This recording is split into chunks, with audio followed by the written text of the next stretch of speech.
6,00,00,000 ఆంధ్రుల ఆకాంక్ష, 29,000 రైతుల ఎదురుచూపు, కొన్ని లక్షల మంది నిరుద్యోగుల ఆశాదీపం అమరావతి. అది ఎవ్వరు అవునన్నా, ఎవరు కాదన్నా ఇదైతే పచ్చి నిజం.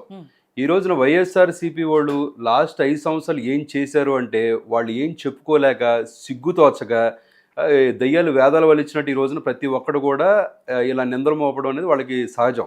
సో ఖచ్చితంగా ఎందుకంటే ఈ రోజున 33,000 ఎకరాలు వాళ్ళు రైతులు అంటే ఒక భూమి అనేది ఒక కన్న బిడ్డల్లాగా కొలుచుకునే ఈ రోజున రైతులు 33,000 ఎకరాలు చంద్రబాబు నాయుడు గారు నమ్మి ఇచ్చారు అంటే ఆయన మీద ఎంత నమ్మకం. అలాంటి రైతులు ఈ లాస్ట్ 5 సంవత్సరాల్లో కూడా వాళ్ళకి ఎక్కడ రాబడి లేకుండా, పండించుకుందాం అంటే పంట లేకుండా, ఆఖరికి లాఠీలు దెబ్బలు తిని, సో వేరే వాళ్ళతో వైఎస్ఆర్‌సీపీ కొంతమంది గూండాలతో తన్నులు తిని, సో వాళ్ళ పిల్లలు ఇక్కడ ఉంటే వాళ్ళ భవిష్యత్తు నాశనం అయిపోతుందని చెప్పేసి పక్క వాళ్ళకి కూలి పనులకు పంపించి, కుదిరితేనేమో వేరే రాష్ట్రాలకు ఉద్యోగాలు పంపించి వాళ్ళొక్కళ్ళే పోరాడి అవసరమైతే ప్రాణాలను ఇస్తాం కానీ మా భూములు మేము వదలము, అంతేకాకుండా చేస్తే రాజధాని చేయండి లేదా మా భూములు మాకు ఇవ్వండి అని చెప్పి ఎంతో పోరాటాలు, కొన్ని సంవత్సరాలుగా పోరాటాలు చేస్తుంటే ఈ రోజున బ్లూ మీడియాకి కళ్ళు బైర్లు గమ్మి ఇంకా కనపడకుండా ఇంకా వేదాలు వల్లిస్తున్నారంటే ఇలాంటి వాళ్ళని ఏమనాలి, చీ అనాలా ఇంకేమనాలి కూడా నాకేం అర్థం కావట్లేదు మేడం. ఈ రోజున నేను ఒకటే చెప్తున్నాను, ఇప్పుడు ఇంతకుముందు సార్ అంటున్నారు చంద్రబాబు నాయుడు గారు ఏం చేశారు, 3 రాజధానుల మీద ఇది చేశారు అది చేశారని చెప్పేసి అంటున్నారు. అరే నువ్వు 3 రాజధానుల మీద కేసులు వేసినందుకు అదొక వంకగా చూపించుకుంటున్నావు. 2015 అక్టోబర్ 6వ తారీఖున అక్టోబర్ 22వ తారీఖున ఫస్ట్ అక్కడ స్టోన్ వేశారు మేడం. ఆ రోజున నరేంద్ర మోడీ గారు కూడా వచ్చారు. తర్వాత ఏమైంది, దాని యొక్క గవర్నమెంట్ లెజిస్లేటివ్ అండ్ సెక్రటరియట్ కూడా స్టార్ట్ చేసింది ఇప్పుడు మార్చి 2017లో స్టార్ట్ చేశారు. ఆ తర్వాత government of assent legislation for 3 capitals అనేది ఎప్పుడు వీళ్ళు ప్రపోజల్ తీసుకొచ్చారు, జూలై 31, 2020 తీసుకొచ్చారు. అంటే వీళ్ళు 2024 వరకు అధికారం ఉన్నారు. అంటే గత 4 ఏళ్లుగా, అంటే 4 సంవత్సరాల పాటు కనీసం ఒక ఇటు కూడా మోపడానికి వాళ్ళకి కుదరలేదా నేను అడుగుతున్నాను. వైజాగ్ రాజధాని అన్నారు, దాని మీద కేసులు వేశారంటున్నారు. ఎక్కడో ఇళ్ల స్థలాలు ఇస్తాను తెనాలిలో, దాని మీద కేసులు వేశారు కాబట్టి మీరు రాజధాని కట్టలేదు అంటున్నారు. ఈ రోజున ఏ రాష్ట్రానికైనా రాజధాని అత్యంత ముఖ్యదానం.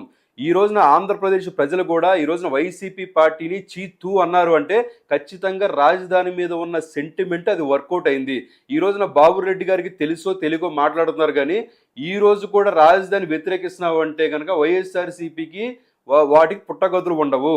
వచ్చే రోజులో వైఎస్ఆర్సీపీని పోటీ చేయడానికి కూడా అనర్హత వేటు ప్రజల మనసులో పడుతుంది. అది మీరు ముఖ్యంగా గుర్తుపెట్టుకోండి.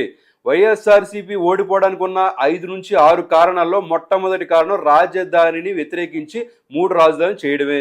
ఈ రోజున జగన్మోహన్ రెడ్డి గారు ఆ రోజున శంకుస్థాపన చేస్తానంటే ఎందుకు రాలేదంటే ఆయనకి కొన్ని సమస్యలు ఉన్నాయి తీర్చండి అంటాడు. ఎంతసేపు కూడా అలిగి ఇంట్లో పడుకుంటాను, అలిగి గెస్ట్ హౌస్ ఉంటానంటే కుదరదు.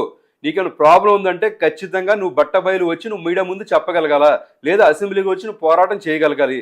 ఈ రోజున 10,000 కోట్ల రూపాయలు ఉంటే రాజధాని కట్టేస్తా అన్నాడు. మరి నువ్వు కనీసం 10,000 నీ గెస్ట్ హౌస్ నిర్మించుకోవడానికి 500-600 కోట్లు ఉన్నాయి కానీ నువ్వు 10,000 కోట్లు పెట్టి రాజధాని కొట్టడానికి నీ దగ్గర ఎందుకు డబ్బులు లేవు అంటున్నాను. ఈరోజు చంద్రబాబు నాయుడు గారు తాత్కాలిక సెక్రటరియట్ కట్టారంటున్నారు, చంద్రబాబు నాయుడు గారు తాత్కాలిక హైకోర్టు కట్టారంటున్నారు. మరి నువ్వు శాశ్వతంగా ఎందుకు ఒక్కడ కూడా నువ్వు కట్టలేకపోయావు?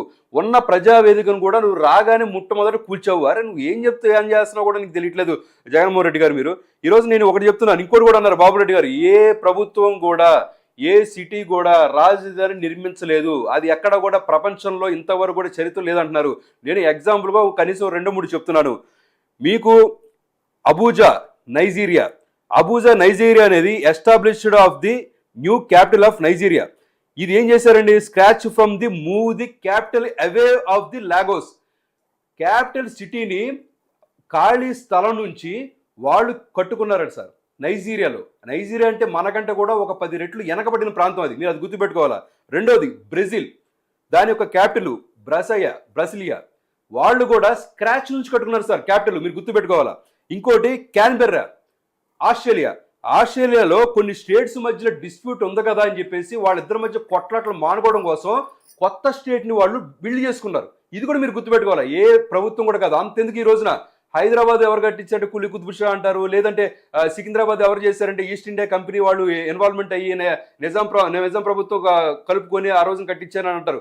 అదేవిధంగా ఈ రోజున మీరు గూగుల్లో కొట్టండి, యూట్యూబ్లో కొట్టండి, మీకు తెలిసిన ప్రతి ఒక్కరు, చిన్న పిల్లలు 10వ క్లాసు పిల్లవాడి దగ్గర నుంచి 100 ఏళ్ళ ముసలివాడి దగ్గర అడగండి, ప్రతి ఒక్కరు సైబరాబాద్ అనగానే కనిపించేది నారా చంద్రబాబు నాయుడు గారు అని చెప్పి ప్రతి ఒక్కళ్ళు కూడా గొంతు ఎత్తి మాట్లాడుతారు సార్. మీకు గుర్తు పెట్టుకోవాలా, ఈ రోజున అమరావతిలో మీరు 40,000 50,000 మీరు భూములు పెరుగుతున్నాయి అంటే ఎందుకు? ఆ రోజున హైదరాబాద్ మన క్యాపిటల్ గా చేసిన తర్వాత కూడా సైబరాబాద్ స్టార్ట్ చేసినప్పుడు 1996 95 టైంలో హైదరాబాద్ లో భూమి రేట్ ఎంత? సైబరాబాద్ ఇప్పుడున్న గచ్చిబౌలి హైటెక్ సిటీలో భూమి రేట్ ఎంత? 600 రూపాయలు గజం, 300 రూపాయలు గజం. అప్పుడు పెరగలేదు రేటు. ఈ రోజున అమరావతి ఎందుకు పెరిగింది 40,000 50,000? ఎందుకంటే ఆ రోజున చంద్రబాబు నాయుడు గారు చేసే కృషి. ఈ రోజు ప్రతి ఒక్కళ్ళు కూడా హైదరాబాద్ 40,000 50,000 గురించి మాట్లాడుతున్నారు సార్. హైదరాబాద్ ఈ రోజు 3.5 లక్షలు ఉంది గజం, 5 లక్షలు ఉంది గజం. మీరు ఓల్డ్ సిటీకి వెళ్తే బాబులెడ్డి గారు అనేది ఏంటి, సామాన్యుడు కొనుక్కునే స్థితిలో లేనప్పుడు మీరు అక్కడ రాజధాని కట్టడం అంటే, రాజధాని అంటే ఏంటి, ప్రజలు లేకుండా చేస్తారా అనేది కదా మేడం. ఈ రోజున నాంపల్లి ఉంది రాజధాని అంటే ఎగ్జాంపుల్ చెప్తున్నా, నాంపల్లిలో అసెంబ్లీ ఉంది, ఎవరు ఏ సామాన్యుడు కూడా వచ్చి ఆ అసెంబ్లీ దగ్గర కట్టుకోడు. ఈ రోజున విజయవాడ నగరం ఉంది మీకు. అంతేకాకుండా రాజధానిలో ఎన్నో ఎన్నో విలేజెస్ ఉన్నాయి. ఆ విలేజ్ సపోజ్ ఎగ్జాంపుల్ చెప్పాలంటే వెలగపూడి, మలకాపురం, మందడం, తర్వాత ఉద్దండాయిపాలెం, తర్వాత వెంకటాయపాలెం, ఇలా ఎన్నో నగరాలు ఉన్నాయి. ఈ నగరాలన్నీ వాళ్ళకి ఆల్రెడీ వాళ్ళకి భూములు ఇస్తున్నారు కదా మేడం. చంద్రబాబు నాయుడు గారు ఏం చెప్పారు, మీ ఏదైతే ల్యాండ్స్ ఉన్నాయో మీ పొలాలు తీసుకున్నాం కాబట్టి మీకు ఇన్ని గజాలు ఇస్తున్నాం, 12 గజాలు చెప్పారు. వాళ్ళు కొనుక్కోవాల్సిన అవసరం ఏంటి? కొనుక్కునేవారు కొత్తగా వచ్చి కావాలి. కొత్తగా చూడండి ఎవరు? ఖచ్చితంగా విజయవాడ కొత్తగా రారు, అమరావతి కొత్తగా రారు, గుంటూరు వాళ్ళు కొత్తగా రారు. వచ్చేదెవరు? వేరే స్టేట్ నుంచి వస్తారు. వేరే స్టేట్ వాళ్ళు మన స్టేట్కి రావడానికి, వేరే స్టేట్ వాళ్ళు అమరావతి రావడానికి, నేను అమరావతిలో పెట్టుబడి పెట్టడానికి ఏముంది అక్కడ అని అడుగుతారు. దాన్ని మనం చూపించాలి కదా. మీరన్న పార్కులో ఇంకోటో, లేకపోతే ఏది ఇండస్ట్రియల్ జోను, లేకపోతే సాఫ్ట్వేర్ కంపెనీస్ రావడం, పరిశ్రమలో, ఇవన్నీ చూపించాలి కదా. దానికోసం జోన్ వైజ్గా డివైడ్ చేశారు. ఒక రాజధాని కట్టడం కోసం ఇంత ఇన్ఫ్రాస్ట్రక్చరు సిఆర్డీలో వాడు ఆయన అంత ఇదిగా డెవలప్ చేసి చూపించారంటే ఎందుకంటే ఆయన అనుభవం, ఎందుకంటే సైబరాబాద్ లాంటి నగరాన్ని నిర్మించిన అనుభవం ఉంది కాబట్టి ఆయన చేశారంటే సింగపూర్ కంపెనీతో టైప్ పెట్టుకొని ఈ రోజు అదంతా కూడా మనం హర్షించాల్సిన విషయం ఉంది. సరే పోనీ మీరేమన్నారు, ప్రతిపక్ష హోదా కావాలన్నారు. సరే మీరు వచ్చారు 5 సంవత్సరాల పాటు మీరేం చేశారు? అదేంటంటే మాకు సరైన ఎంపీలు రాలేదని చెప్పారు. ఇలా రకరకాల కారణాలు మీరు చెప్పుకుంటా పోయి ఈ రోజున వచ్చి మళ్ళీ ఇదే పాఠం చెప్తున్నా. సరే నువ్వు ఇప్పుడు అసెంబ్లీకి రాబ్బా, మీకు ఉన్న 11 మంది అసెంబ్లీకి రండి. అసెంబ్లీకి వచ్చి పలానా ఏరియాలు ఇది కడుతున్నారు కదా, అది ఎందుకు కడుతున్నారు, ఇక్కడ ఈ కన్స్ట్రక్షన్ చేయొచ్చు కదా, ఇక్కడ నివాసిత ప్రాంతాలు చేయొచ్చు కదా, నువ్వు మాట్లాడచ్చు కదా. నీకు అది చేత కాదు. ఎంతసేపు కూడా ఎదుటోడి ముందు పేడ నిలుచుదామని చెప్పి చూస్తారు తప్పితే మీరు ఎంతసేపు కూడా ఎక్కడ కూడా ఒక పని చేసిన పాపన పోలా. ఇప్పటికి కూడా ఈ బ్లూ మీడియా వాళ్ళు ఎన్ని గుర్తుపెట్టుకోవాలి. 14 నుంచి 15 కోట్ల రూపాయలు ఎకరాలు ఇవన్నీ అంటున్నారు మేడం. సో ఈ రోజున 50,000 40,000 ఉందంటే హర్షించాలి సార్. ఈ రోజున అమరావతిలో కూడా మొన్నటిదాకా 15,000 20,000 గజం ఉందంటే పెంచింది తెలుగుదేశం ప్రభుత్వం కాదు, పెంచింది కూటమి ప్రభుత్వం కాదు, పెంచింది ఆంధ్రప్రదేశ్ ప్రభుత్వం కాదు. అక్కడ ఉన్న ల్యాండ్ ఓనర్స్ పెంచారు 40,000 50,000 గజాలకి. వాళ్ళకి నిజంగా అవసరం అనుకుంటే 10,000కి 15,000కి అమ్ముకోవచ్చు కదా. ఎందుకంటే అక్కడ డిమాండ్ ఉంది సార్, సిటీలో డిమాండ్ ఉంది. మీరు విజయవాడలో సామాన్య ప్రజలు బతకద్దా, ₹1,00,000 గజం ఎందుకు 10,000 చేయొచ్చు కదా అని చెప్పి ఎవరిని అడుగుతారు? మీరు ప్రజలను అడుగుతున్నారా, గవర్నమెంట్ని అడుగుతున్నారా? మీరు గుర్తుపెట్టుకోవాలి కదా.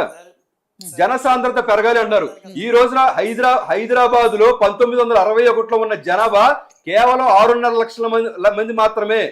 హైదరాబాద్ లాంటి నగరంలో 1961లో 6 నుంచి 7 లక్షల మంది మాత్రమే ఉన్నారు. ఈ రోజున హైదరాబాదు ఎంతమంది ఉన్నారు?